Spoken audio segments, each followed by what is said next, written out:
L'Afrique invite les investisseurs à considérer les fonds injectés dans l'adaptation climatique comme stratégiques pour l'avenir. C'est le point de vue de dizaines de chefs d'État et de gouvernement réunis au deuxième sommet africain sur le climat à Addis Abeba. La vulgarité de nos pays membres causée par le changement climatique, le fardeau de la dette et les inégalités structurelles de l'architecture financière internationale doivent être corrigées par la justice climatique.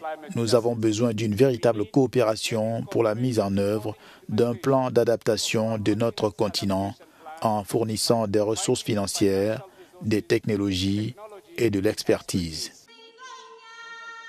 Dans la capitale éthiopienne, les dirigeants africains tentent de clarifier les priorités du continent avant l'Assemblée générale de l'ONU, le G20 et la COP à venir. La vérité est indéniable. Aucune nation ne peut résoudre cette crise seule. Seule une collaboration audacieuse, unie et soutenue nous permettra d'éviter la catastrophe climatique.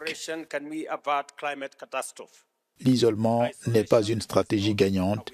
C'est courir à l'échec. À ce sommet ouvert lundi, certains militants de l'action climatique ont fait des propositions pour le financement. Greenpeace parle de taxation des pollueurs. Ce deuxième sommet sur le climat d'Addis doit être en mesure de trouver des mécanismes pour financer l'adaptation climatique et le développement de l'Afrique.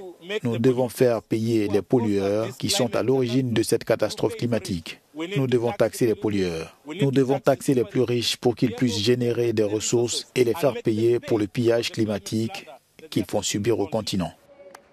Le sommet de cette année a pour objectif de débloquer le financement de la lutte contre le changement climatique et d'accélérer les solutions et l'adaptation menées par l'Afrique.